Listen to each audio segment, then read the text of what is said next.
ইবলিস তার সিংহাসন গেড়েছে সাগরের উপরে। ইবলিসের সিংহাসন কিসের উপরে? বিশাল বড় সাগর আর মহাসাগরের উপরে ইবলিস শয়তান তার সিংহাসন নিয়ে বসা। প্রতিদিন সকালবেলায় শয়তানগুলোরে মানব রাজ্যে পাঠিয়ে দেয়, যা তোরা মানব রাজ্যে চলে যা, যে মানুষকে ওয়াসওয়াসা দেয়, ওয়াসওয়াসা দিয়ে খারাপ কাজ করা। সারাদিন খারাপ কাজ করার পরে কি কি ওয়াসওয়াসা দিল, কি কি খারাপ কাজ মানুষের মধ্যে ঘটালো, সন্ধ্যাবেলায় সব শয়তানে সেই ইবলিসকে বয়ান শোনায়। সন্ধ্যাবেলায় শয়তানগুলো এসে বলে, আমি এক লোককে দিয়ে মিথ্যা কথা বলিয়েছি। আরেক শয়তান বলে, আমি নামাজ কাজা করিয়েছি এক আল্লাহর বান্দাকে দিয়ে। আরেকজন বলে, আমি ওজনে কম দিয়েছি। আরেকজন বলে, আমি সুদের ব্যবসার মধ্যে টাকা লাগানোর ব্যবস্থা করে দিয়েছি। এক একজন এক একটা ওয়াসওয়াসা দিয়ে আল্লাহর মুমিন বান্দাদেরকে ধোঁকা দিয়েছে। এগুলোর ফিরিস্তি এসে সব শয়তানেরা ইবলিসকে শোনায়, কিন্তু কোনো কথাতে ইবলিসের মন ভরে না। কোন শয়তান এসে বলে, আমি তো এমন মদের আড্ডাখানায় নিয়ে গেছি আল্লাহর বান্দাদেরকে, এগুলো নামাজই পড়ে নাই, খালি মদ খেয়েছে। আবার কিছু শয়তান এসে বলে, আমি ক্যাসিনোতে নিয়ে গেছি, ওখানে খালি জুয়া খেলছে। আবার কিছু শয়তান এসে বলে, আমি বাজারের মধ্যে ফরমালিনের এই ওয়াসওয়াসা ঢুকাই দিছি। একটার পর একটা শয়তানি ফিরিস্তি তারা ইবলিসকে শোনায়, কিন্তু কোনো কাজে ইবলিসের মন ভরাতে পারে না। একজন এসে বলে, আনা মা তারাকতুহু বাইনার রাজুলি ওয়া ইমরাআতিহি হাত্তা ফাররাকতু, আমি একজন ইমানদার নারী পুরুষের মধ্যে ঝগড়া লাগায়া ওই ঝগড়া বাড়াতে তালাক পর্যন্ত নিয়ে গেছে। নাউজুবিল্লাহ পড়বেন না? শয়তান এবার তার উপর খুশি হয়ে যায়। সব শয়তানগুলোকে ঠেলে ইবলিস এই শয়তানকে কাঁধে তুলে নাচতে শুরু করে দেয়। কারণ মুমিন বান্দার সংসার যদি ভেঙে যায় শয়তান খুশি হয়ে যায়, আর মুমিন বান্দার সংসার টিকে থাকলে খুশি হয়ে যায় কে? এজন্য নীলফামারীর ভাইয়েরা, ঝগড়া করা যাবে না। দাম্পত্য জীবনকে সুখী করতে চাইলে ঝগড়াকে আমরা নো বলে দিব। ঝগড়া অনেক সময় হবে, কিন্তু এটাকে বাড়তে দেওয়া যাবে না, এটাকে আমরা স্পেস দিব না, ওইখানে থামায় দিতে হবে। রাজি আছেন তো সবাই? আল্লাহ রাসূল সাল্লাল্লাহু আলাইহি ওয়াসাল্লামের ফ্যামিলিতে ঝগড়া হতো। আম্মা জান আয়েশা রাদিয়াল্লাহু তাআলা আনহার সাথে আল্লাহ রাসূল সাল্লাল্লাহু আলাইহি ওয়াসাল্লামের ঝগড়া হতো, হাদিসে পাওয়া যায়। কিন্তু এগুলো ছিল মধুর ঝগড়া, সুন্দর ঝগড়া। সুবহানাল্লাহ পড়েন। আল্লাহর হাবিব বলেন, ইয়া আয়েশা ইন্নী লা আ'লামু ইযা কুনতি আন্নী রাদিয়া ওয়া ইযা কুনতি আলাইয়া গাদবা। ও আয়েশা, তুমি কখন আমার উপর রেগে থাকো সেটাও আমি বুঝি, আবার কখন খুশি থাকো সেটাও বুঝি। আম্মা যারা এসে বললেন, ইয়া রাসূলুল্লাহ, ইয়া হাবিবাল্লাহ, কেমন করে আপনি বুঝেন যে আমি আপনার উপর রেগে আছি, আবার কেমন করে আপনি বুঝেন আমি আপনার উপর সন্তুষ্ট আছি? বিশ্বনবী বললেন, আয়েশা, তুমি যখন আমার উপরে খুশি থাকো, আমার উপর যখন তুমি রাজি থাকো, তখন তুমি দোয়ার সময় এইভাবে দোয়া করো, ওয়া রব্বি মুহাম্মদ, মুহাম্মাদের রব, আপনি আমাদের সব গুনাহগুলো মাফ করে দেন। আর যখন তুমি আমার উপর রেগে থাকো, তখন তুমি আমার নামটা মুখ দিয়ে উচ্চারণ করো না। ও আয়েশা, তখন তুমি দোয়ার সময় বলতে থাকো, ওয়া রব্বি ইব্রাহিম, ইব্রাহিমের রব, আপনি আমাদের সব গুনাহগুলো মাফ করে দেন। যখন তুমি খুশি তখন আমার নামটা মুখে নাও, যখন তুমি আমার উপর রেগে থাকো তখন তুমি আমার নামটা মুখে নিতে চাও না। আম্মা জান আয়েশা বললেন, ইয়া রাসূলুল্লাহ, ইয়া হাবিবাল্লাহ, মা আহজুরু ইল্লা ইসমাক, আমি শুধু আমার মুখ থেকে আপনার নামটারে সরায় রাখি, আমার হৃদয় থেকে কোনোদিন আপনারে সরাতে পারি না। মা আহজুরু ইল্লা ইসমাক, নবী হে, আমি তো শুধু মুখ থেকে আপনার নামটারে বাদ দেই, আমার হৃদয় থেকে তো আপনারে বাদ দিতে পারি না। আমার হৃদয় পুরোটা জুড়ে শুধু আপনি আর আপনি। চিল্লায় পড়েন আল্লাহু আকবার। তার মানে আম্মা জান আয়েশাও আল্লাহ রাসূল সাল্লাল্লাহু আলাইহি ওয়াসাল্লামের উপর রেগে থাকতেন মাঝে মাঝে। বিশ্বনবী মাঝে মাঝে রাগ করতেন। একবার খুব বেশি রাগারাগি হয়ে গেল, অনেক ঝগড়া হয়ে গেল। এবার আল্লাহ রাসূল সাল্লাল্লাহু আলাইহি ওয়াসাল্লাম খেয়াল করলেন না, এত ঝগড়া তো করা ঠিক হবে না। তখন আল্লাহর হাবিব সাল্লাল্লাহু আলাইহি ওয়াসাল্লাম বললেন, আয়েশা, চলো মিটমাট করি। কি করি? হ্যাঁ, মিউচুয়াল করি না, মিটমাট। এই যে ঝগড়া লাগলে আবার যে মিলায় দেয়, এটা কি বলেন আপনারা নীলফামারীতে? মিটমাট। আল্লাহ হাবিব সাল্লাল্লাহু আলাইহি ওয়াসাল্লাম বললেন, আয়েশা, চলো আমরা মিটমাট করি, আমরা আর ঝগড়া না করি। আম্মা জান আয়েশা বললেন, ঠিক আছে, চলেন মিটমাট করি। বিশ্বনবী বললেন, ঠিক আছে, একজনকে নিয়ে আসি যে দুইজনের মাঝে মিটমাট করাই দিবে। কারে নিয়ে আন? ওমরে ফারুককে নিয়ে আসি। আম্মা জান আয়েশা বলে, না, ওমরু গলিদ, ওমরের মেজাজ গরম, আমার ভয় লাগে। সুবহানাল্লাহ পড়বেন না? বিশ্বনবী বললেন তাহলে তোমার আব্বারে নিয়ে আসি, কই নিয়ে আসেন, আব্বারে খুব ভালো লাগে। বিশ্বনবী বললেন ঠিক আছে, তোমার কথাই রইল, ওমরকে ডাকবো না, তোমার আব্বা আবু বকরকে নিয়ে আসবো। বিশ্বনবী মিটমাট করার জন্য সাইয়েদনা আবু বকর রাদিয়াল্লাহু তাআলা আনহুকে ডেকে নিয়ে আসলেন। সাইয়েদনা আবু বকর রাদিয়াল্লাহু তাআলা আনহু ঘরে ঢুকলেন। বিশ্বনবী বললেন, আয়েশা, আমার আর তোমার মাঝে কি নিয়ে ঝগড়া হয়েছে? কথাটা কি তুমি বলবা নাকি আমি বলবো? আম্মা জান আয়েশা বলেন, আপনি বলেন, তুমি মিথ্যা বললেন না, যা ঘটছে ওইটাই বললেন। ওলা তাকুলিল্লাহ হাক্কান, যেটা সত্য ওইটাই বলবে, অন্য কিছু বলবেন না। আবু বকর রাদিয়াল্লাহু তাআলা আনহু তো শুনে রেগে মেগে আগুন। কি এত বড় সাহস, বিশ্বনবীর সামনে দাঁড়িয়ে তুমি এভাবে কথা বলো? এই আদব শিক্ষা দিয়েছি তোমাকে আমি। রেগে গেলেন। বিশ্বনবী কি সত্য ছাড়া মিথ্যা কিছু বলবেন? রেগে মেগে চিৎকার করে মেয়ের গালের মধ্যে দিলেন এক চপেটাঘাত, এক থাপ্পড় খেয়ে আম্মা জান আয়েশা উল্টায় পড়লেন। আবার মারার জন্য সাইয়েদনা আবু বকর রাগে গড়গড় করছিলেন, মেয়েরে আবার মারার জন্য উদ্যত হলেন। বিশ্বনবী অবস্থা ভয়ঙ্কর দেখে সাইয়েদনা আবু বকরের সামনে দুই হাত মেলে এইভাবে দাঁড়িয়ে গেলেন। বিশ্বনবীকে যখন আবু বকর রাদিয়াল্লাহু তাআলা আনহু দাঁড়াতে দেখলেন, সাইয়েদনা আবু বকর মুহূর্তের মধ্যে থেমে গেলেন। সুবহানাল্লাহ পড়েন। সাইয়েদনা আবু বকর রাদিয়াল্লাহু তাআলা আনহু ঘর থেকে বের হয়ে গেলেন। এবার বিশ্বনবী আম্মা জান আয়েশার কাছে যেয়ে বলেন, ও আয়েশা, দেখো আমি তোমারে মাইট থেকে বাঁচাইলাম। আমি না থাকলে তোমার বাবা তোমারে আসে শেষ করে ফেলতো, ঠিক কি না? আমি বাঁচাইছি তোমারে। ইয়া আয়েশা কাইফা রাআইতিনি আন খুসতুকি মিনার রাজুল, দেখছো আয়েশা কেমনে বাঁচাইলাম তোমারে? আজকে আমি না থাকলে এমন পিটতে দিতে তোমার বাবা একেবারে খবর হয়ে যায়। আম্মা জান আয়েশা লজ্জায় পড়ে গেলেন, হেসে দিলেন। বিশ্বনবীও হেসে দিলেন। সুবহানাল্লাহ পড়েন। দুইজনের এই হাসির আওয়াজ ঘরের বাইরে থেকে সাইয়েদনা আবু বকর শুনতে পেলেন। উনি শুনে তো অবাক, কিরে এতক্ষণ তৃতীয় বিশ্বযুদ্ধ, এখন আবার হাসে। ঘরে ঢুকলেন। ঘরে ঢুকার পরে আবু বকর রাদিয়াল্লাহু তাআলা আনহু বিশ্বনবীর বলেন, ইয়া রাসূলুল্লাহ, আশরিকানি ফি সিলমিকুমা কামা আশরাকতুমানি ফি হারবিকুমা। হে আল্লাহর রাসূল, আপনারা দুইজন ঝগড়া লাগলে মিটমাট করার জন্য আমারে যেমনি ডাকেন, আপনারা যখন সুখ আনন্দ আর হাসাহাসিতে ব্যস্ত থাকেন, ওই হাসির সময়গুলোতে শেয়ার করার জন্য তখনও আমার একটু ডাইকেন। পড়েন সুবহানাল্লাহ। ও নবী, শুধু ঝগড়ার সময় ডাইকেন না, শুধু মিলায় দেওয়ার জন্য ডাকবেন না। আপনাদের মধ্যে যখন সুখকর আনন্দময় হাসাহাসির মুহূর্তগুলো কাটে, ওই মুহূর্তগুলোতেও আমাকে এনে আপনারা শেয়ার করে দিয়েন। পড়েন সুবহানাল্লাহ। মুসনাদে আহমদ ইবনে হাম্বলের হাদিস। এই হাদিস প্রমাণ করে আল্লাহ রাসূল সাল্লাল্লাহু আলাইহি ওয়াসাল্লামের বড় ঝগড়া হতো স্ত্রীদের সাথে, তবে মধুর ঝগড়া, শিক্ষণীয় ঝগড়া। আওয়াজ করে বলতে হবে, ঠিক কি না? এজন্য ঝগড়া হবে, কিন্তু ঝগড়াকে বাড়তে দেয়া যাবে। তাহলে দাম্পত্য জীবন সুখময় করতে গেলে 1 নম্বরে স্যাক্রিফাইস, 2 নম্বরে ঝগড়াকে আমরা কি বলে দিছি আজকে? বলে গেছি ঝগড়াকে কি বলবো? নো। তাসলিমা নামে একটি মেয়ে হারিয়ে গেছে। ওসি সাহেব বলেছেন পিছনে পুলিশের কাছে যদি পাঠিয়ে দিতে পারেন ভালো হয়। ছোট্ট মেয়ে দেখলে জিজ্ঞেস করবেন তোমার নাম কি, যদি বলে তাসলিমা, 6 বছর বয়স, ওকে পাঠিয়ে দিবেন। 3 নম্বর, দাম্পত্য জীবন সুখময় করতে চাইলে দাম্পত্য জীবনের কোনো গোপন কথা কারোর সাথে শেয়ার করা যাবে না। এটা কবিরা কেউ না, এটাকে হারাম বলে ঘোষণা দিয়েছে কে? এটাকে বিষ্ণু বলেছেন আযমুল আমানা। স্বামী স্ত্রীর মধ্যে যে অন্তরঙ্গ মুহূর্ত কাটে, এই মুহূর্তগুলোর কথা কারোর সাথে শেয়ার করা যাবে? নীলফামারীর যুবক ভাইরা চিল্লায় বলে, এগুলো শেয়ার করা যাবে? বিষ্ণু বললেন খবরদার, এটা আযমুল আমানা। স্বামীর সবকিছু স্ত্রীর কাছে আমানত, স্ত্রীর সবকিছু স্বামীর কাছে আমানত। আবার বিশ্বনবী বলেছেন, যারা স্বামী স্ত্রীর গোপন দাম্পত্য জীবনের কথা অন্যের কাছে শেয়ার করে দেয়, তারা হলো আশারুন নাস, পৃথিবীর মধ্যে সবচাইতে নিকৃষ্ট মানুষ। এরা নিকৃষ্ট, এদের চাইতে নিকৃষ্ট আর কেউ হতে পারে না। উলাইকা কাল আনআম বাল হুম আদাল।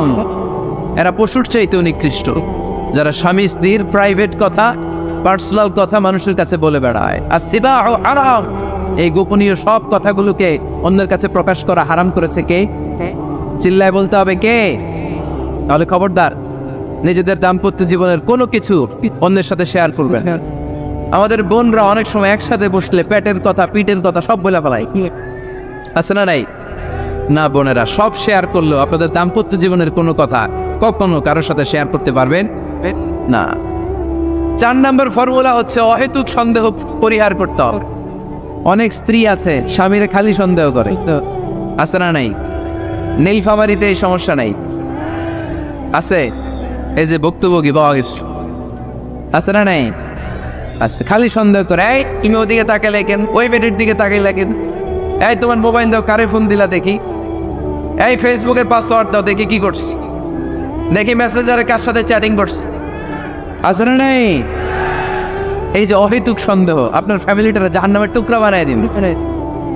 আবার অনেক স্বামী আছে স্ত্রীকে খালি সন্দেহ করে, এদিকে তাকালে সন্দেহ করে, ওদিকে তাকালে সন্দেহ করে, বাসায় থাকলেও সন্দেহ, বাইরে গেলেও সন্দেহ, এরকম আছে না নাই?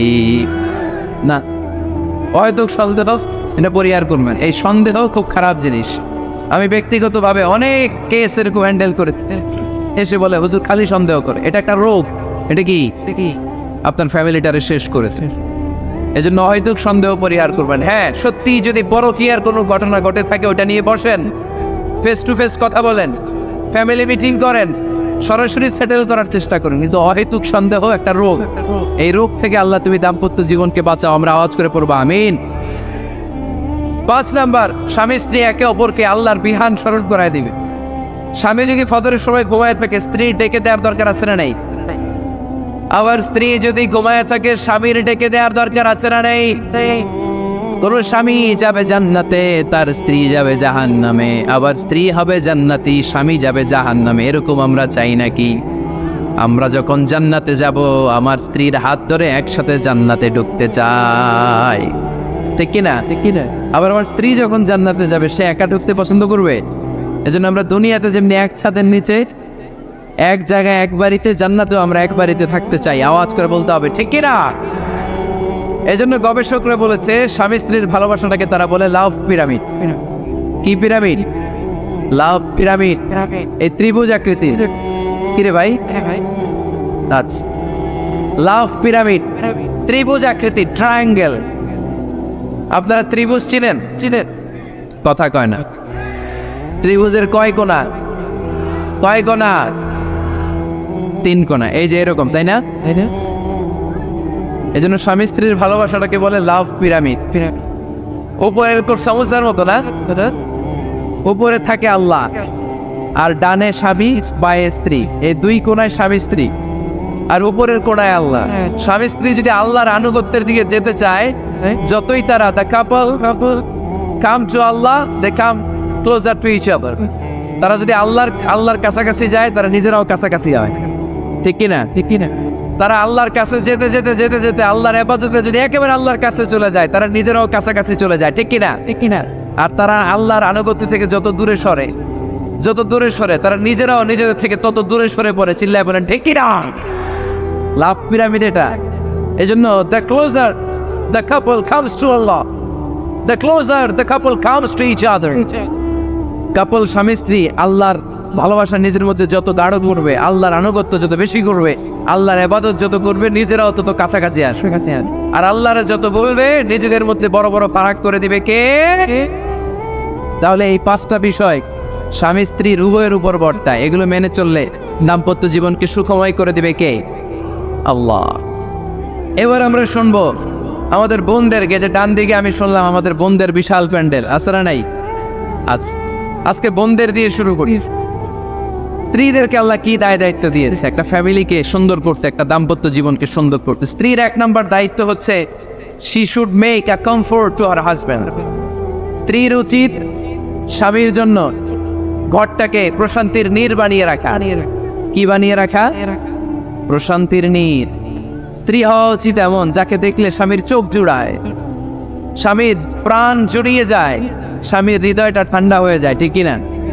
আর স্ত্রীর দিকে তাকালে যদি মেজাজ গরম হয়ে যায়, মেজাজ খিটখিটে হয়ে যায়, ঝামেলা আছে না নাই? ঝামেলা আছে। এজন্য মেহেরবানি করে আমাদের বোনরা যারা, এমন কোনো কাজ করবেন না যেটা স্বামীর মেজাজকে খিটখিটে করে দেয়। কারণ আল্লাহ তাআলা আপনাদেরকে তৈরি করেছে লিতাসকুনু ইলাইহা, স্বামী আপনার কাছে গেলেই যেন তার হৃদয়টা প্রশান্ত হয়ে যায়, ঠিক কিনা? অনেক স্ত্রী আছে না জেনে না বুঝে স্বামীর সাথে এমন খিটখিটে মেজাজ দেখায় যেটা স্বামীর জন্য মেনে নেওয়া কষ্টকর। আমি একটা জরিপে পড়েছি, পৃথিবীর অনেক স্বামী স্ত্রীর কারণে হার্ট অ্যাটাক করে মারা যায়। আছে না নাই? এই তো ভুক্তভোগী পাওয়া গেছে। স্বামীর জন্য একটা ত্রাস হয়ে দাঁড়ায় স্ত্রী, ত্রাস। অনেক স্বামী আছে স্ত্রীর এরকম আচরণের কারণে, অতিরিক্ত প্রেসার ক্রিয়েট করার কারণে স্ত্রীদেরকে ভয় পায়। অবশ্য নীলফামারীর কোনো স্বামী তার স্ত্রীরে ভয় পায় না। ভয় পায় স্ত্রীরে ভয় পান কে কে দেখি?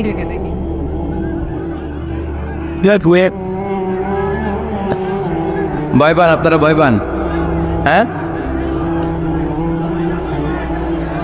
এক অফিসের বড় সাহেব তার স্ত্রীরে খুব ভয় পায়, প্রচন্ড ভয় পায়। তো সে মনে মনে ভাবলো, দেখি আমার অফিসের যারা স্টাফ আছে, ম্যানেজাররা আছে, এরা কতটুকু ভয় পায়, এরা ভয় পায় কিনা। তো একদিন সকালবেলা অফিসের সব স্টাফগুলোর একসাথে দাঁড় করে বলতেছে, এই আপনারা যারা যারা আপনাদের স্ত্রীদেরকে ভয় পান তারা ডান দিকে যান, আর যারা স্ত্রীকে ভয় পান না এরা বাম দিকে যান। অফিসের সব কর্মচারী ডান দিকে চলে গেছে, সবাই ভয় পায়, একজন শুধু বাম দিকে। বাম দিকে কয়জন ভয় পায় না, আর যারা ভয় পায় এরা ডান দিকে, ডান দিকে সবাই। তো বড় সাহেব ভাবছে, আলহামদুলিল্লাহ আমার অফিসে একজন হইলেও বীর পুরুষ আছে। তো বীর পুরুষের কাছে যেয়ে বলে, ঘটনা কি, আপনি মোটেও ভয় পান না? কয়, স্যার প্রতিদিন অফিস করার জন্য যখন ঘর থেকে বের হয় আমার বউ আমারে বলে দেয়, খবরদার সবাই যেদিকে যায় তুমি কিন্তু ওইদিকে যাইবা না, সবাই যেদিকে যায় তুমি ওইদিকে গেলে খবর আছে। বড় সাহেবকে খবরদার, এটা তো আরো ডরায়, ঠিক কিনা? এজন্য বোনদেরকে বলবো, লিতাসকুনু ইলাইহা, এমন ভাবে আপনি আপনার স্বামীর সামনে নিজেকে প্রেজেন্ট করেন যাকে আপনাকে দেখলে আপনার স্বামীর চোখ জুড়িয়ে যায়, হৃদয়টা প্রশান্ত হয়ে যায়, আপনাকে দেখলেই আপনাকে ভালোবাসতে মনে চায়, ঠিক কিনা? এজন্য রব্বুল আলামিন বলেন, আমি নারীদেরকে তৈরি করেছি লিতাসকুনু ইলাইহা, যেন পুরুষেরা স্ত্রীদের সংস্পর্শ যখন পায় পুরুষদের হৃদয়টারে প্রশান্ত করে দেয় কে? রব্বুল আলামিন বলেছেন, খাদিজার জন্য জান্নাতে আমি এমন একটা ঘর বানিয়েছি যেই ঘরের মধ্যে কোনো বিশৃঙ্খলা নাই। খাদিজার জন্য জান্নাতে এমন একটা প্রাসাদ আমি বানিয়েছি যেই প্রাসাদের মধ্যে কোনো আওয়াজ নাই, কোনো কোলাহল নাই। কুরাইশদের মাঝে যখন দাওয়াত দিতেন সব বিশৃঙ্খলা ঝামেলা গোলমাল শেষ করে রাতের বেলায় যখন খাদিজার ঘরে বিশ্বনবী ঢুকতেন, বিশ্বনবীর হৃদয়টারে প্রশান্ত করে দিত কে? আম্মাজান খাদিজা বিশ্বনবী সাল্লাল্লাহু আলাইহি ওয়াসাল্লামের জন্য এমন ঘর উপহার দিয়েছেন যেই ঘরে বিশ্বনবী আসলে বিশ্বনবীর হৃদয়টা ঠান্ডা হয়ে যেত। সুবহানাল্লাহ পড়েন। অনেক স্ত্রী আছে স্বামী ঘরে ঢুকলেই ঘরে আটা নাই, রুটি নাই, চাল নাই, ডাল নাই, এটা লাগবে ওইটা লাগবে, ওখানে যেতে হবে, একটার পর একটা ফিরিস্তি বলে বেড়ায়, আছে না নাই? না, এটা করবেন না। আপনার কি লাগবে এই সব দায় দায়িত্ব আল্লাহ তাআলা স্বামীকে দিয়েছে, স্বামীকে জানাবেন, তবে ধীরে সুস্থে ধীরে সুস্থে স্বামীর জন্য ঘরটাকে এমন করে রাখতে হবে যেন ঘরে ঢুকলেই স্বামীর হৃদয়টারে প্রশান্ত করে দেয় কে? এজন্য স্ত্রীর প্রথম দায়িত্ব ঘরটারে প্রশান্তির নীড় বানানো। এখানে কি আবার কি এখানে মারামারি দুই দল নাকি?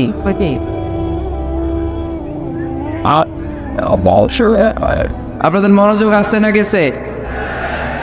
কষ্ট হচ্ছে? হ্যাঁ, অনেক রাত হয়ে গেছে তো, প্রায় 10:30। হ্যাঁ, তাকবীর পড়েন, লিল্লাহে তাকবীর। তো কিছু লোক ওঠা বসা শুরু করলেন কেন? হ্যাঁ, 1 নাম্বার 2 নাম্বার 3 নাম্বার নাই তো আবার? হ্যাঁ, 1 নাম্বার নাকি পেশাব করা, 2 নাম্বার নাকি টয়লেটে যাওয়া, 3 নাম্বার নাকি এইটা। বিড়ি খান আপনারা? বিড়ি আর সিগারেটের সাথে মুসলমানের সম্পর্ক আছে না। কোন মুসলমান সিগারেট খেতে পারে, বিড়ি টানতে পারে? কারণ এটা এমন একটা খাবার যে খাবার টয়লেটে ঢুকেও খাওয়া যায়। সিগারেট ছাড়া কোনো খাবার টয়লেটের ভেতরে খাওয়া যায়?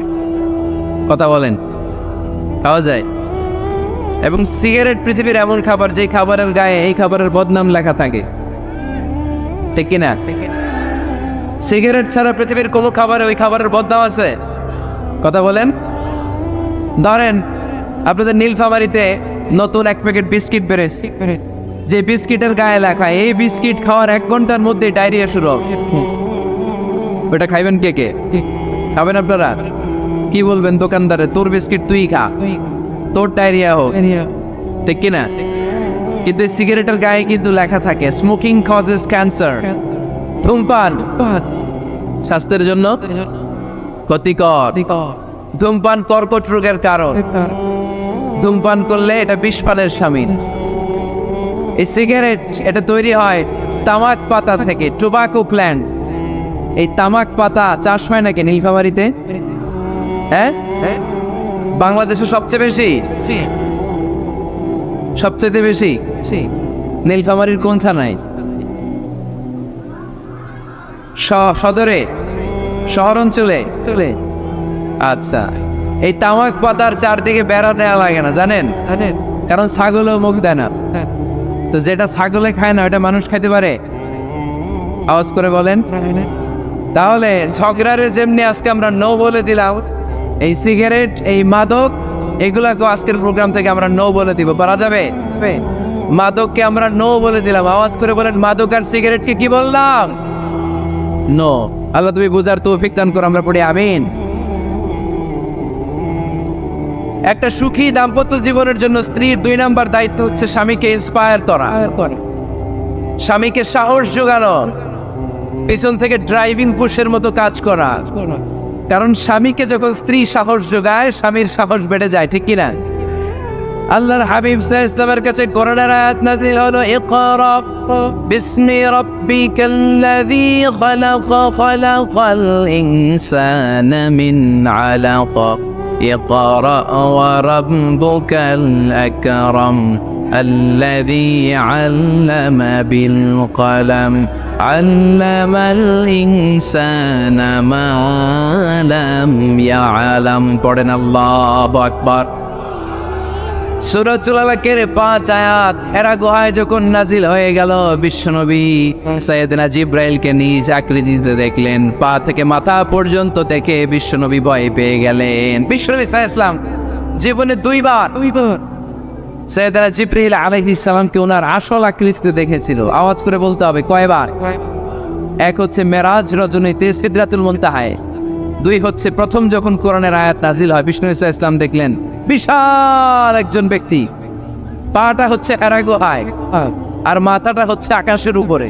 এই বিশাল একটা লোক, সে কোরআনের 5 আয়াত নিয়ে এসেছে সূরাতুল আলাক, আর বলতে শুরু করেছে, ইয়া মুহাম্মদ ইকরা, আপনি পড়ুন, আপনি পড়ুন, আপনি পড়ুন।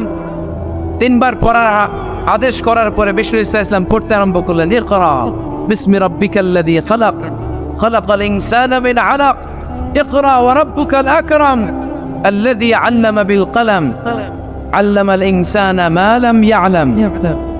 বিষ্ণু ইসা ইসলাম পড়তে আরম্ভ করলেন। প্রথম কোরআনের আয়াত যখন নাজিল হয়ে গেল, বিষ্ণু ইসা ইসলাম ভয় পেয়ে গেলেন। হাত নাড়াচ্ছেন কেন আপনারা? হ্যাঁ, কি স্ক্রিনে দেখা যায়? আহারে কি আনন্দ, আকাশে বাতাসে সবাই খুশির ঠেলায়, খুশিতে আনন্দে ঠেলায় না? আল্লাহর হাবিব সাল্লাল্লাহু আলাইহি ওয়াসাল্লাম ভয় পেয়ে গেলেন।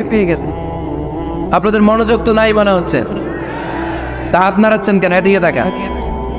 খরগোশের কানের মতো কান দুটারে খাড়া করে। কোরআনের আয়াত যখন নাজিল হলো, আল্লাহ রাসূল সাল্লাল্লাহু আলাইহি ওয়াসাল্লাম ভয় পেয়ে গেলেন। বিষ্ণু ইসা ইসলামের হৃদয় কাঁপতে আরম্ভ করলো। কোরআনের 5 আয়াত নিয়ে হেরা গুহা থেকে বিশ্বনবী আম্মা জান খাদিজাতুল কুবরা রাদিয়াল্লাহু তাআলা আনহার কাছে চলে আসলেন। এসে ডেকে বললেন, খাদিজা জাম্মিলুনি জাম্মিলুনি, কম্বল দিয়ে তুমি আমারে চাপা দাও, আমার ভয় লাগছে, মনে হয় আমি বাঁচব না। আম্মা জান খাদিজা বললেন, কি হয়েছে আপনার? বিশ্বনবী বললেন, বিশাল বড় একটা লোক কোরআনের 5 আয়াত নিয়ে এসেছে। ওই লোকের পা হেরা গুহার মধ্যে, মাথাটা আকাশের উপরে, এত বিশাল সত্তা, বিশাল কোনো মানুষ জীবনে আমি দেখি নাই। এসে সে পরিচয় দিয়েছে সে নাকি জিব্রাইল ফেরেশতা। বিশ্বনবী বললেন, মনে হয় আমি বাঁচব না, আমার জ্বর চলে এসেছে, আমার হৃদয়ের মধ্যে কাঁপুনি শুরু হয়েছে, তুমি আমারে কম্বল দিয়ে চাপা দাও। আম্মা জান খাদিজা বললেন, ও নবী ভয় পাবেন না, আমার আল্লাহ কোনোদিন আপনারে অপমান করবেন না। সুবহানাল্লাহ পড়েন। ওয়াল্লাহি ওয়াল্লাহি লা ইউখজিকাল্লাহু আবাদা। নবী গো, আল্লাহ আপনারা অপমান করবেন না, কারণ আপনার মধ্যে এমন এমন ভালো ভালো গুণ আছে, এই গুণাবলীগুলি যে মানুষের মধ্যে থাকে তাকে আমার রব কোনোদিন অপমান করতে পারে না। চিল্লায় বলেন ঠিক কি না? নবী হে, ইন্নাকা লা তাসিলুর রাহিমা, আপনি আত্মীয়তার সম্পর্ক বজায় রাখেন।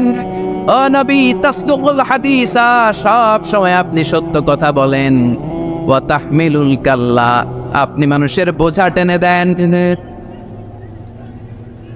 ওয়া তাকসিবুল মা'দুমা, যার উপার্জন করার কেউ নাই, নিজে গায়ে খেটে আপনি তারে উপার্জন করে দেন। ওয়া তুআইনু আলা নাওয়াইবিল হক, সত্য যেখানে বিপন্ন সেখানে আপনি সাহসী সৈনিকের মতো দাঁড়িয়ে যান। সুবহানাল্লাহ।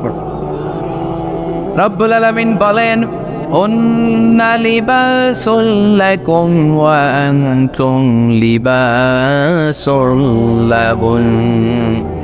ও নারীরা, তোমরা তোমাদের স্বামীদের পোশাক, আর তোমাদের স্বামীরা হলো তোমাদের পোশাক।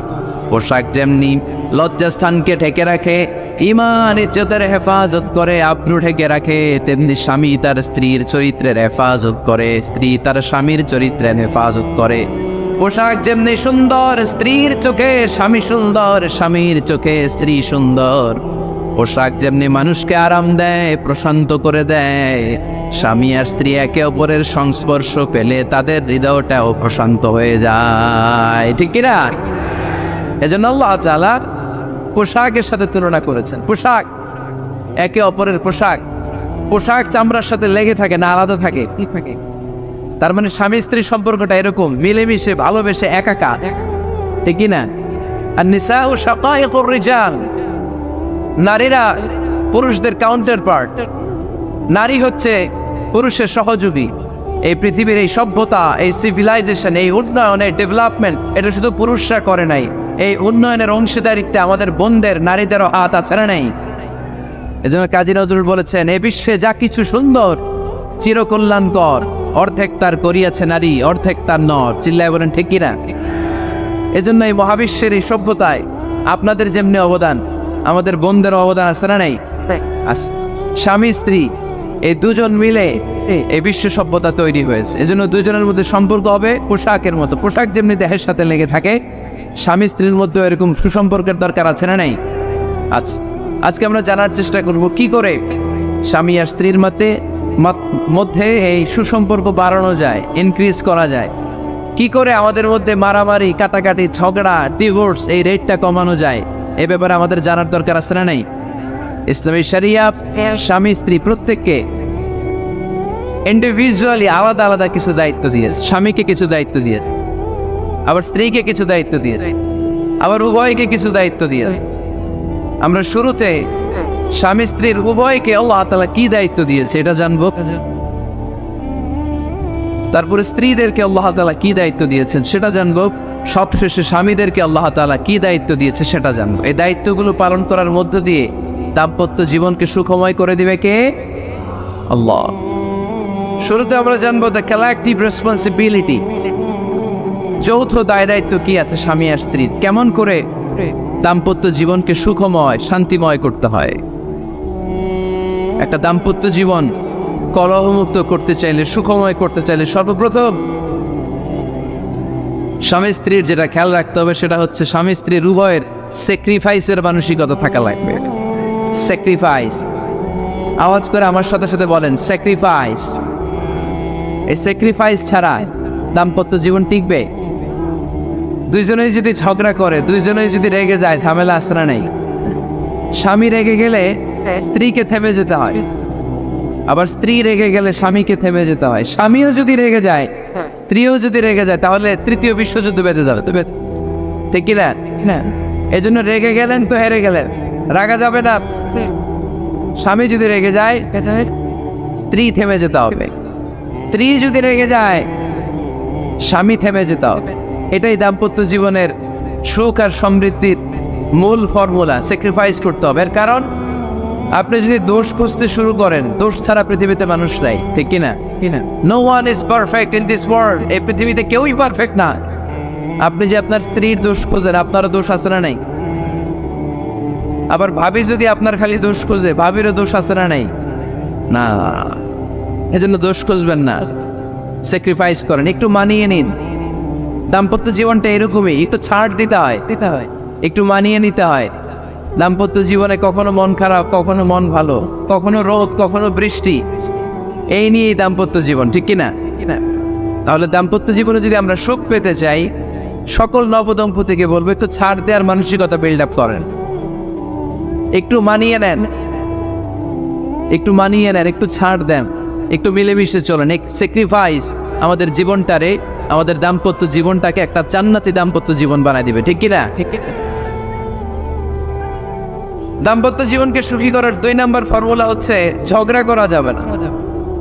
আপনারা ঝগড়া করেন নাকি? হ্যাঁ, বউয়ের সাথে ঝগড়া করেন না এরকম বিবাহিত পুরুষ কে কে আছেন দেখি এখানে? হাত তুলছে অনেকে, বিশ্বাস হয় আপনাদের? হ্যাঁ, অনেক ঝগড়া। হ্যাঁ, আচ্ছা, মেয়েরা বেশি করে? না না, এই মহিলা প্যান্ডেল আছে এদিকে, এদেরকে জিজ্ঞেস করলে বলবে সব দোষ আপনাদের, আর আপনারা দোষ দিচ্ছেন এদের। তো ঝগড়া করবেন না মেহরবানি করে, সম্মানিত ভাইরা, ঝগড়া করবেন না। কারণ এই ঝগড়া থেকে, সামান্য ঝগড়া থেকে অনেক সময় বিচ্ছেদের দিকে চলে যায় সম্পর্ক। ছোট্ট ঝগড়া থেকে যেতে যেতে ঝগড়া বাড়তে বাড়তে ডিভোর্সের দিকে গড়া, এরকম আছে না? নাই না, সামান্য ঝগড়া যদি বেঁধে যায়, শয়তান এটার মধ্যে বাতাস দেয়, এটারে বাড়াতে বাড়াতে শয়তান অনেক বড় করে। ইমানদারদের পরিবার ভেঙে গেলে শয়তান খুশি, আর ইমানদারদের পরিবার টিকে থাকলে আমার আল্লাহ খুশি। আমরা কার খুশি চাই? জোরে বলতে হবে, খুশি চাই কার? শয়তান সব সময় চায় ইমানদারদের ফ্যামিলি ভেঙে দিতে। Always it tries his level best to break down the relationship of a moving family. একদিন ইমানদারের ফ্যামিলি কি করে ব্রেক ডাউন করে দেয়া যায়? যেন ঝগড়াই করবো না আমরা। আপনি ঝগড়া করলে ভাবি যেন ঠান্ডা থাকে, ভাবি ঝগড়া শুরু করলে আপনি ঠান্ডা থাকবেন। ঝগড়া করা যাবে না, কিন্তু ঝগড়া হয়ে যায় ফ্যামিলিতে, এটাকে চেক দিতে হবে। ঝগড়া নিয়ে অনেক মজার মজার গল্প আছে, একটা গল্প দিয়ে আজকে শুরু করি। এক লোক মাহফিল শেষ করে 11টার দিকে বাসায় ফিরেছে। তো বাসায় ঢুকার আগে তার ওয়াইফকে ফোন দিয়েছে, ফোন দিয়ে বলতেছে, এই মাহফিল শেষ, আমি কিন্তু বাসায় চলে আসতেছি, শুরু করার আগে তাড়াতাড়ি দরজাটা খোলো। তো স্ত্রী আবার রাতের খাবার স্বামীকে ছাড়া খায় না, তো স্ত্রী দরজা খুলে দাঁড়ায় আছে, স্বামী বেচারা আসছে। আসার পরে স্ত্রীকে বলতেছে, এই শুরু করার আগে রাতের খাবার দিয়ে দাও, খেয়ে নেই। তো স্বামী ওয়াশরুম থেকে ফ্রেশ ট্রেশ হয়ে আসছে, স্ত্রী বেচারিও ডাইনিং টেবিলে খাবার দিয়েছে। এবার স্বামীও খেতে বসেছে, স্ত্রীও খেতে বসেছে। স্বামী আবার বলতে আরম্ভ করছে, শুরু করার আগে ফ্যানটা ছাড়ো, খুব গরম লাগতেছে। এবার তো স্ত্রী রেগে মেগে আসলেন, কি আসার পর থেকে শুরু করার আগে কি শুরু করার আগে? স্বামী বলতেছে, এই তো শুরু হয়ে গেল, এই শুরু হয়ে গেল। মানে কি? ঝগড়া। নীলফামারীর ভাইয়েরা, এটা শুরু করা যাবে না। শুরু করবেন আপনারা, ঝগড়া করবেন। আমাদের ফ্যামিলিগুলো থেকে ঝগড়াকে আজকে থেকে আমরা নো বলে দিলাম। মানে না, ঝগড়াকে কি বললাম? সবাই বলতে পারেন না, আওয়াজ করে বলেন, ঝগড়াকে আমরা কি বলবো? নো। ঝগড়া করা যাবে। শয়তান ঝগড়া বাদে দেখো অবস্থা। সহিহ মুসলিমের হাদিস, ইন্না ইবলিসা ইয়াদাউ আরশাহু আলাল মা থুম্মা ইয়াবআসু। যারা চলে যায় ওনারা বেঁচে যায়, বিপদে পড়ে আছে আমরা, ঠিক কিনা? ওনাদের ওই পালাটা শেষ, কেউ থাকতে পারবে না। বিশ্বনবীও চলে গেলেন, বিশ্বনবীরও এই এন্তেকালের মৃত্যুর যে কষ্ট, এটা ভোগ করা লেগেছে, ঠিক কিনা? এজন্য কারো রেহাই নাই। আকসিরু যিকরা হাযিমিল লাযযাত, জীবনের সব স্বাদকে পানসা করে দেয় ওই কষ্টের বিষয়, মানে মরণকে বেশি বেশি স্মরণ করো। কিন্তু আমরা মৃত্যুর কথা বেমালুম ভুলে যাই। আমাদের লাইফস্টাইল দেখলে মনেই হয় না যে আমরা এই পৃথিবী ছেড়ে চলে যাব, ক্ষণিকের জন্য এসেছি। বিশ্বনবীর সাহাবারা বলতেন, যখন সকাল হয় সন্ধ্যার জন্য অপেক্ষা করো না, আবার যখন সন্ধ্যা পর্যন্ত পৌঁছবে পরদিন সকালের জন্য অপেক্ষা করো না, তার আগেই ডাক চলে আসতে পারে, ঠিক কিনা?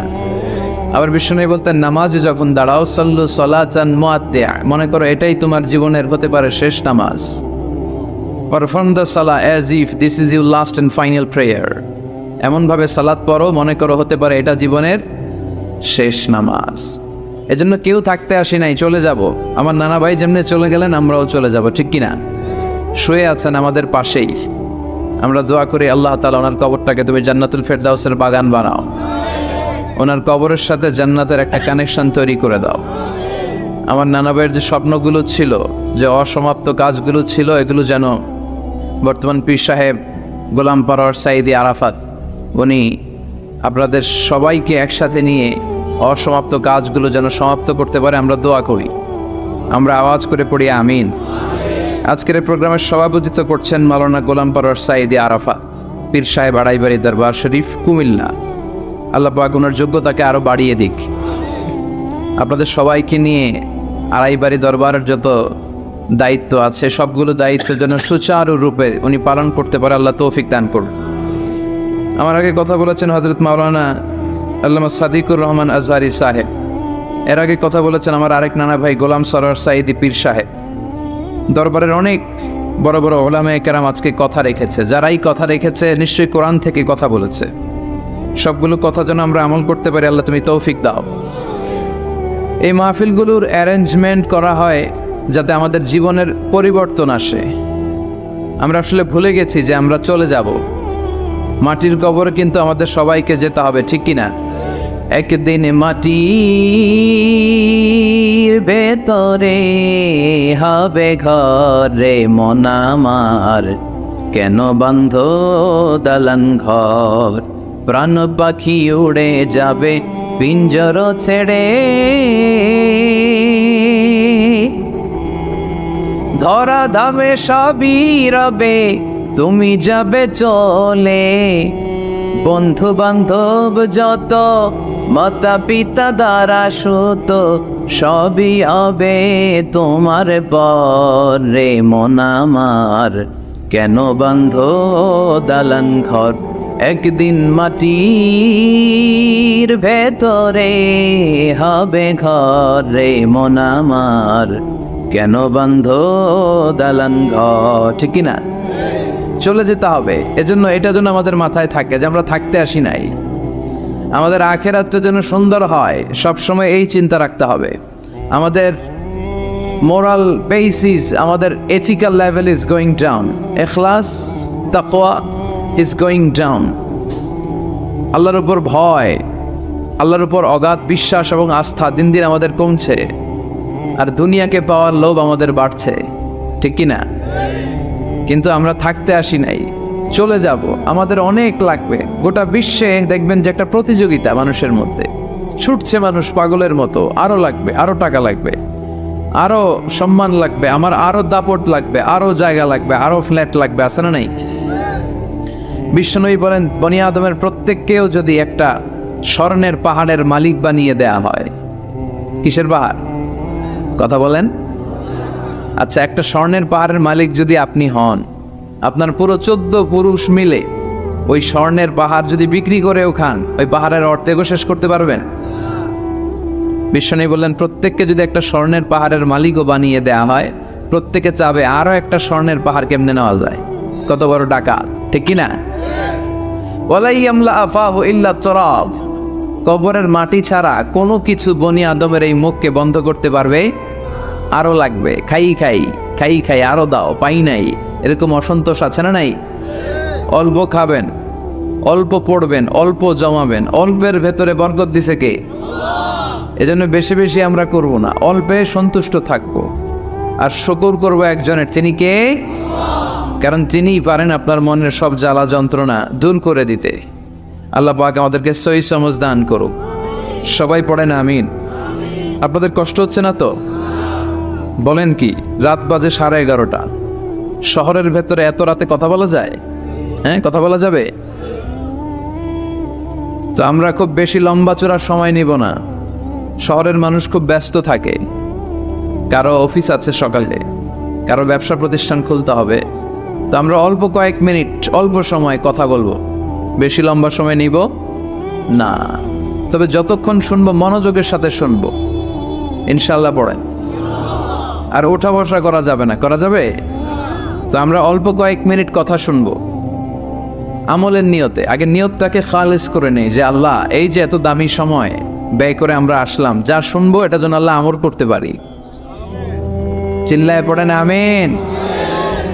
আজকে কোরআনের সবচেয়ে দামি সূরাটা নিয়ে আমি কথা বলবো। সবচেয়ে দামি কোরআনে মোট সূরা কয়টা? সবাই বলেন। আমি যখন কথা বলি আমি ক্লাস নেই, তাফসির মাহফিলরে আমি বলি কি ক্লাস। তো ক্লাসে উত্তর করতে হয়। আমি সোজা কথার মানুষ, সোজা কথায় বিশ্বাসী, এত প্যাচগোজ নাই, সহজ কথা আমি ক্লাস করি। আমি তাফসির মাহফিলকে নিয়েছি যে আমি প্রতিদিন রাতে একটা করে শীতকালে ক্লাস করি। তো এই ক্লাসে উত্তর দিতে হয়। টিচার যদি প্রশ্ন করে উত্তর দেওয়ার দরকার আছে না নেই? আর টিচার প্রশ্ন করে, টিচার শিখায়, ছাত্র অমনোযোগী, ফেল করার সম্ভাবনা আছে না নেই? তো আমরা যেন পাশ করতে পারি, ঠিক কি না? যতক্ষণ কথা বলবো, প্রশ্ন করলে আওয়াজ করে উত্তর দিতে হবে বাঘের বাচ্চার মতো, ঠিক কি না? আজকে কোরআনের সবচেয়ে দামি সূরাটা নিয়ে আমি কয়েক মিনিট কথা বলবো, ইনশাআল্লাহ। পড়েন। এবার বলেন কোরআনের সবচেয়ে দামি সূরা কি? হ্যাঁ?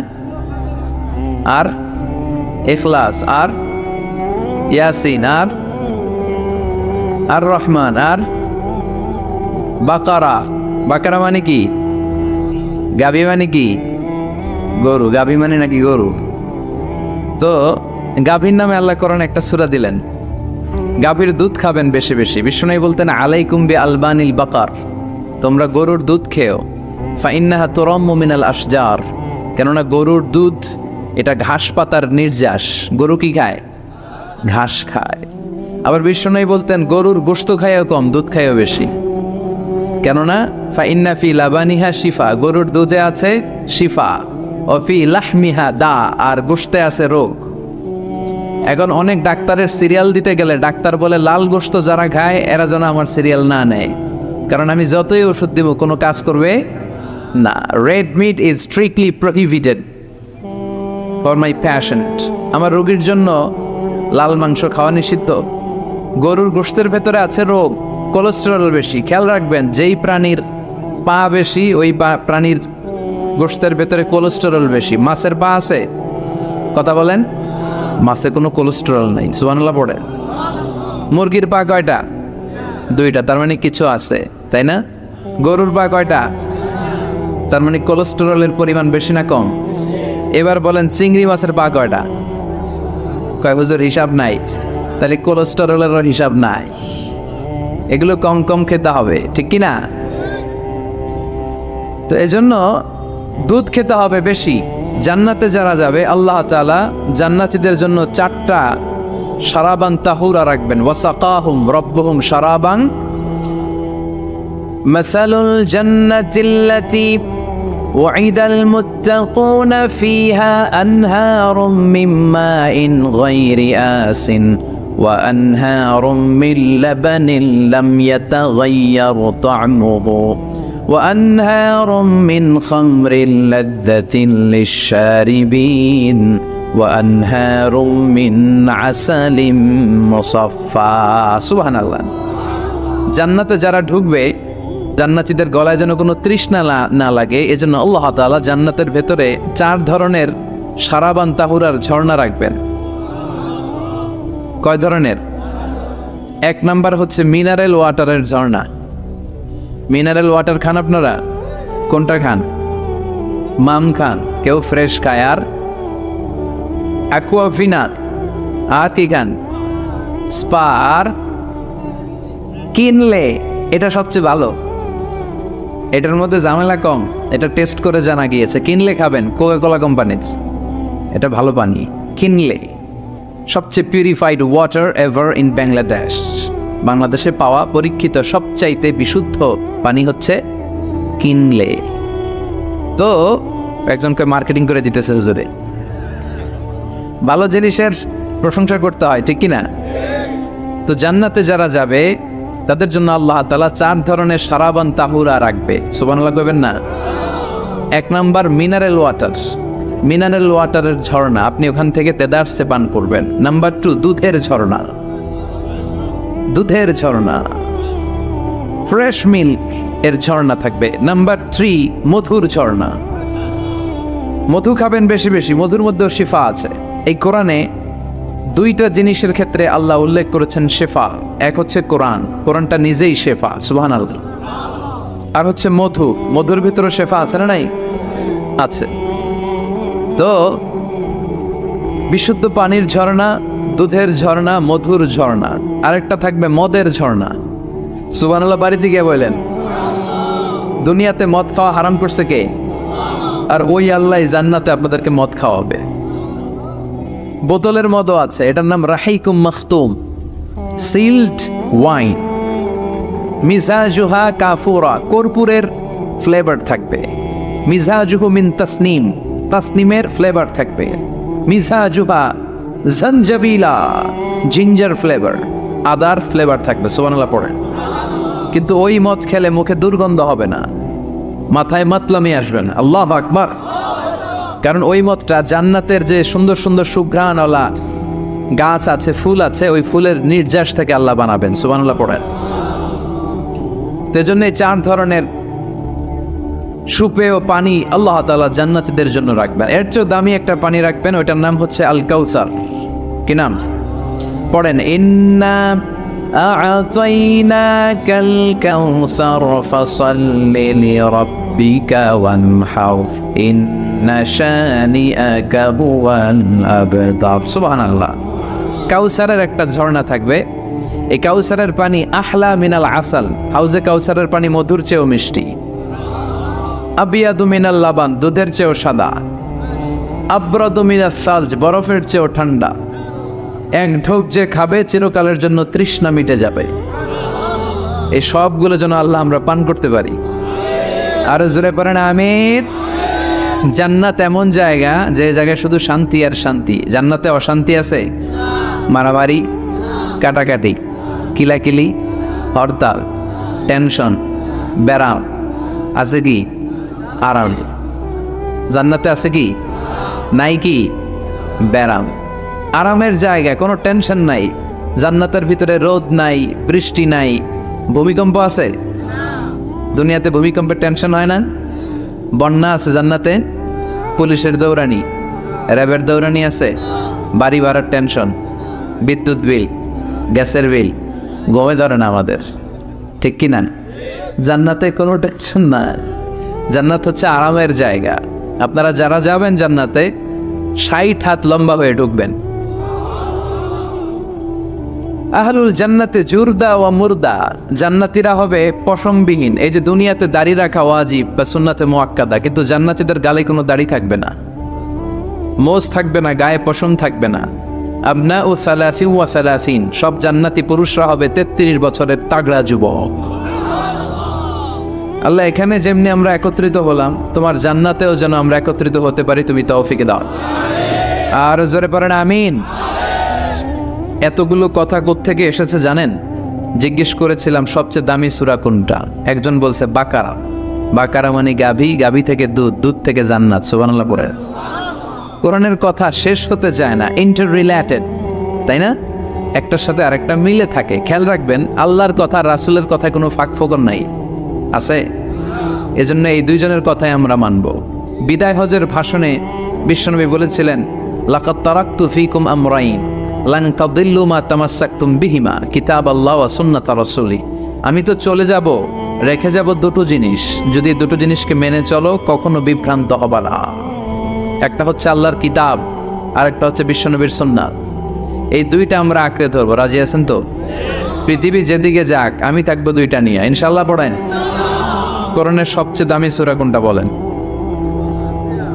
ফাতিহা। কিছু বলতেছে ফাতিহা, পিছনের ভাইরা কি বলবেন? হ্যাঁ, ইয়াসিন। আর আচ্ছা, এবার বলেন, আমি সহজ করে দিই, বলেন কোন সূরা না পড়লে নামাজ হয় না?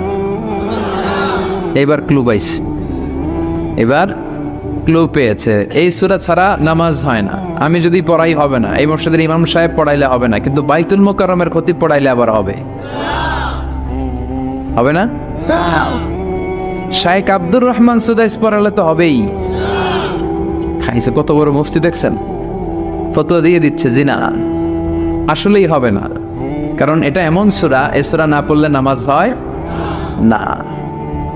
বিশ্বনবী বুখারীর বর্ণনায় বলেছেন, আ'যামুস সুওয়ার ফিল কোরআন, কোরআনের সবচেয়ে দামি সূরা। এটা আমার বানানো কথা না, সবচেয়ে দামি সূরা। এই সূরার মতো সূরা কোরআনে তো নাই, তাওরাতের ভেতরেও নাই। ইনজিলের ভেতরেও নাই, জাবুরের ভেতরেও নাই। 60টা মাত্র আয়াত। কয়টা? কার কার মুখস্থ নাই হাত তোলেন। সূরা ফাতিহা মুখস্থ নাই কার কার হাত তোলেন। হিন্দু ভাই নাই কেউ? আমাদের অনেক মাহফিলে হিন্দুরা আসে, হিন্দুদেরও মুখস্থ।